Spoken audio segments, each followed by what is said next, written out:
Named after a delta in Africa, the design does resemble the pictures from the internet. Green with a little bit of sandy brown. The green is resin, hand-molded resin, and the sandy brown is perhaps wood. It does have a slight wood grain. I did talk to the manager of HiSenior and he said that the sandy brown is definitely wood. The design is okay to me. I personally do not mind the color. Before I forgot, the source I use for this review is the Actiam PD4 Plus, loaned from Mr. Harmoko. The Okavango is a hybrid IM from HiSenior or Fibos. With the configuration of 6 ball armature and a single dynamic driver, the Okavango also has switches on the back, next to a fan hole on each earbud. The Okavango broke 2 records for me. One is the first IM with switches that I have reviewed, and the other one is the first HiSenior IM I reviewed. The unit is loaned from Dream Audio Store in Surabaya. Thank you for lending them in for review. And thank you, Mr. Gareth, for leading me to Dream Audio. I will link Dream Audio and HiSenior Store in the video description. The design is semi-custom, and it does fit a bit awkward inside my ears. However, the passive isolation and seal of the Okavango is excellent. The light nature of the earbuds and secure fitting makes them comfortable to wear while offering a pretty good isolation in a noisy environment. I feel like all hybrid IM fits weird inside of my ears. Perhaps it is just the nature of multiple driver or hybrids. However, the Okavango is actually very comfortable for a prolonged listening session. I got around 3, almost 4 hours of continuous listening with the Okavango. Let's talk about the most important part of the review. When I first put them on, the sound sounded a little muffled. It is cleaner than my personal Zero Red, but it is not as clean as the Phoenix Call I reviewed before. Turns out, it was the switches that are switched to the Bass Plus configuration. Switching to the balance setting made the sound cleaner with a mild V tuning. The next note I have is on Barracuda by Heart. There's an acoustic guitar strumming along in some part of the song. Usually, it is noticeable. However, with the Okavango, it is barely noticeable. This also shows in Baby Metal's Karate. However, instead of the acoustic guitars, it is the fret tapping of an electric guitar. If you own the Okavango or want to hear what I am talking about, you could try to listen to the song. It is around 50 seconds into the song. If I would be nitpicking, the female vocals are a bit less sparkly and forward compared to the Phoenix Call, the Blessing Tree, or the Variations. And the treble isn't as bitey as the Phoenix Call. The Okavango has switches and the number 2 switch controls the treble of the Okavango.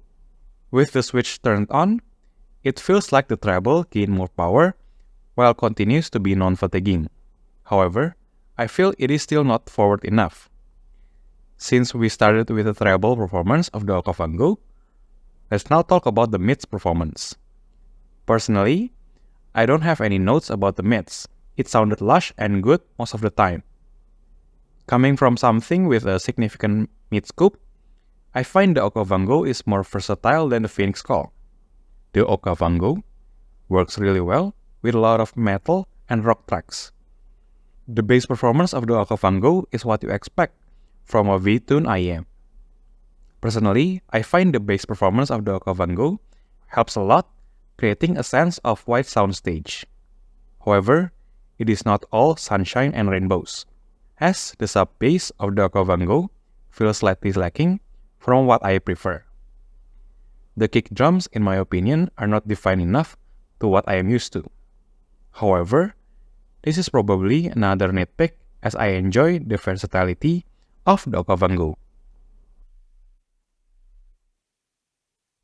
Well, this perhaps explains where the acoustic guitar on Barracuda and fret tapping of the electric guitar on Karate are gone to when I talked about them earlier.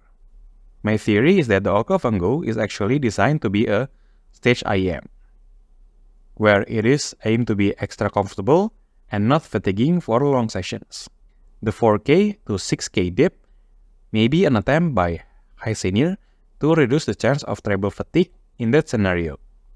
Personally, I find the Okavango comfortable and enjoyable to wear for a long period of time. The Okavango, as I have mentioned, has tuning switches. The configurations are Balance, Bass Plus, Vocal Plus, and Soundstage Plus. Personally, I prefer the Balance, Vocal Plus, and Soundstage Plus settings, as they feel more natural. Personally, I find switches a little bit annoying.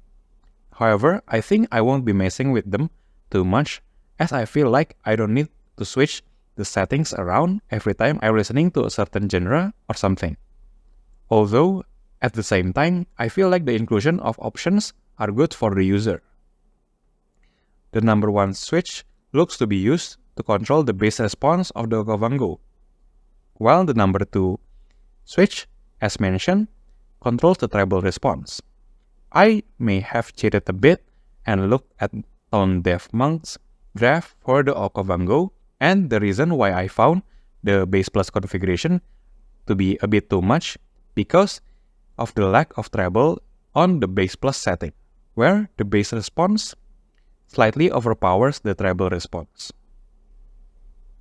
I am glad to experience another awesome movie watching session, this time with the HiSenior Okavango. I watched the episode 13 of the Star Wars The Bad Batch, and let's just say the Soundstage Plus really expands the feel of the episode. I also watched Dune Part 2 as my second movie to test. While the movie itself was rather boring, I enjoy watching it with the Okavango in Soundstage Plus setting. Of course, it won't be as good as if you are watching it in the cinema. However, I do feel like the Okavango delivered an awesome experience. The Okavango is an IM from HiSenior or Vibos. It is a 7-driver hybrid consisting of 6 balanced armature driver and a single dynamic driver. While the fitting was rather awkward, it is worth noting that multiple drivers IM seems to always fit a bit weird. To be fair, the Okavango is actually very comfortable for prolonged listening session. The inclusion of switches are nice, offering a variety of options for the user. Overall, I am satisfied with the Okavango. The tonality are A- for me, and B for technicalities. Technicalities in terms of detail retrieval could use a little bit of work. However, the imaging, sound staging, and instrument separation are good enough to impress me. That is it. That is my first review of IMs with switches and my first IM from HiSenior. Thank you Dream Audio for sending them in for review. Thank you Mr. Gareth for leading me to Dream Audio for audition. If you like the video, do leave a like. And if you want more reviews, more are coming soon, so get subscribed. Thank you all for watching and have a great day.